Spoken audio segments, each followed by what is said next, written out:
Masalah antara Bambang Pamungkas dengan putrinya Chen Abel belum selesai. Bahkan persoalan ini semakin memanas usai Abel datang dari Solo untuk bertemu dengan ayahnya di Jakarta beberapa waktu yang lalu.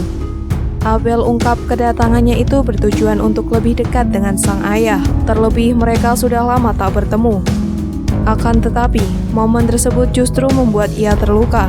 Abel yang berniat merekam obrolan mereka sebagai kenangan justru mendapat hal menyayat hati. Fakta yang menyayat hatinya itu terjadi ketika ia meninggalkan sang ayah bersama handphone. Ternyata saat itu istri Bambang Pamungkas, Tribuana Tunggadewi, diduga melontarkan kata-kata di luar dugaan. Abel lalu melanjutkan bahwa ibu sambungnya itu diduga tak suka dengan kedatangannya. Ia juga diduga menyalahkan Bude Abel yang sebelumnya dipercaya menitipkan putri Bambang Pamungkas tersebut di Solo. Permintaan dari Abel untuk pindah kos. Setelah dia muncul, dia pindah kos. Oke, diturutin sama ayahnya. Ya. Nah, tiba-tiba dia sering muncul di Jakarta. Ini ada apa? Dengan beberapa kali dengan Mbak Amalia. Betul. Ya. Nah, Jadi tuh aku minta kos itu ya karena aku merasa tertekan di rumah. Jadi nggak boleh hubungan sama Bunda Malia, nggak boleh hubungan sama orang-orang yang ada di Jakarta, maksudnya sama keluargaku yang di Jakarta, siapapun itu, mau itu ibu angkat, mau itu oma dan segala macam.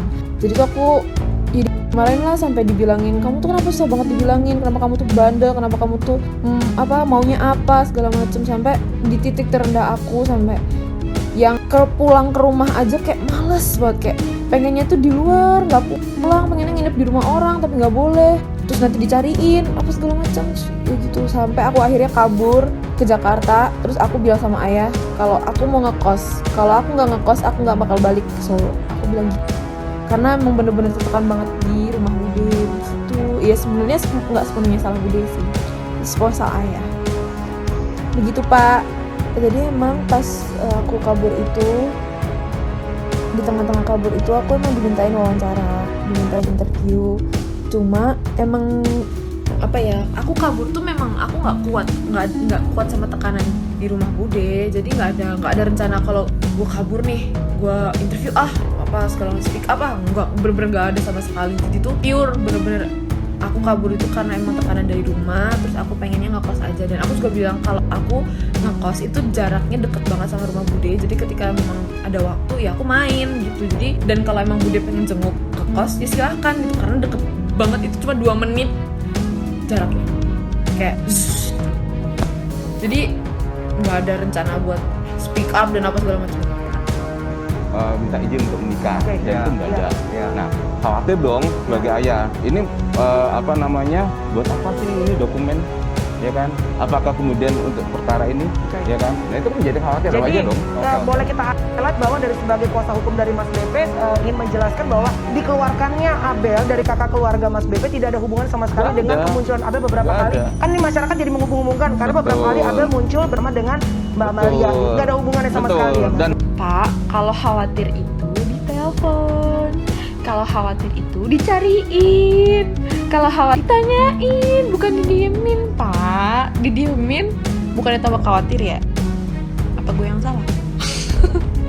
Ya gitu Pak, kalau khawatir tuh ditanyain terus dicariin, dicari tahu siapa cowoknya, bukan didiemin malah diblokir kayak mana? Apa emang khawatir zaman sekarang kayak gitu? Tak hanya menyinggung soal kedatangan Abel, istri Bambang Pamungkas itu juga diduga meminta agar Abel diusir dari rumah. Ia bahkan diduga menyusun rencana sebagai alasan agar Abel segera angkat kaki dari rumah tersebut. Kedatangan Chen Abel ke rumah ayahnya enggak lama. Ia bahkan dari awal berencana untuk berada di sana selama 1 jam saja. Di sana ia tak ditawari makan siang bersama, meski makanan sudah disiapkan di atas meja. Abel sendiri mengatakan bahwa selama ini tak memiliki masalah apapun pada wanita yang disapa Dewi itu. Selama ini dia pun jarang berkomunikasi atau bertemu secara langsung dengan wanita tersebut. Menanggapi kejadian tersebut, Chen Abel bahwa dirinya merasa amat kecewa. Ia merasa Bambang Pamungkas sebagai ayah tidak bersikap adil dalam memperlakukan dirinya dan anaknya yang lain. Dengan kondisi-kondisi tersebut, Chen Abel juga seakan tak bisa berbuat apa-apa, sehingga dirinya hanya dapat diam dan memilih untuk pasrah. Dalam surat pernyataan yang dilihat oleh Abel, Ternyata Bambang Pamungkas menyatakan dicoretnya sang anak dari kakak dengan satu tujuan, yakni agar dirinya bisa melakukan beragam proses administrasi dengan mudah. Untuk diketahui, Jan Abel merupakan seorang mahasiswi yang menetap di Solo. Namun, Jan Abel merasa ingin kembali menetap di Jakarta setelah rampung dari sekolahnya. Itulah yang membuat perempuan berusia 20 tahun itu keberatan dengan sikap ayahnya. Jan Abel lahir dari sang ibu yang dinikahi Bambang Pamungkas sebelum dirinya menikah lagi dengan Tribuana Tunggadewi. Jan Abel menjelaskan bahwa ibunya saat ini sudah meninggal dunia. Sang ibu dengan Bambang Pamungkas juga bercerai sebelum menghembuskan nafas terakhir. Di tengah kisruhnya perkara kakak ini, beredar kabar bahwa Jan Abel tak lagi dinafkahi oleh sang ayah. Ia yang notabene anak kos pun merasa kesulitan karena tak mampu membayar sewa. Dalam arti maksudnya seperti apa, Mas? Ya, kita melihatnya bahwa ini apakah ini sebuah skenario gitu loh. Untuk kemudian seolah-olah bahwa dia dengan tulus dia nutup pintu. Memang yang tertangkap di CCTV sebelum Abel melakukan pengetokan pada pintu apa? Ada gerakan apa gitu? Kalau kemarin yang disampaikan oleh Bang BP, dia kayak dan dulu deh ini udah bagus belum? Gitu. Dan terakhir yang hari kedua dia ngerantai itu rumah ayahnya sendiri, pintunya dirantai. Abel. Terakhir nih ya, karena sakit hati banget. Jadi tuh, ya gue nggak ada niatan bikin konten ya di sana. Gue nggak ada yang acara kayak gue cantik. Nggak ada. Ketok-ketok aja pintunya. Ngapain kayak gitu?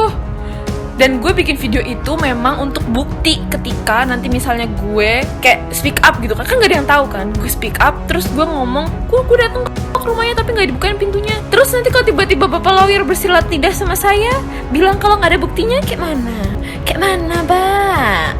Kan ini tuh bukti, Pak. Kalau gue meniat bikin konten, ya gue rekam ketika gue matiin tuh listrik, gue rekam, gue vlog segala macam kegiatan gue di sana, gue vlog. Kan gue cuma merekam keadaannya gimana gue di sana. Gue cuma di depan rumah, kagak dibukain pintunya. Jadi itu emang itu cuma bukti doang ya, bukan konten dan lain segala macam. Karena kalau konten ya gue ngevlog dari awal sampai akhir lah, nggak ada yang potong-potongan kayak gitu. Itu kan bener-bener potong-potongan. Dan emang hari kedua gue gembok pintunya, karena gue berharap itu, gue tuh mikir gitu, muter otak gimana caranya biar tuh orang di dalam keluar. Karena dimatiin saklarnya aja nyuruh satpam ngidupin.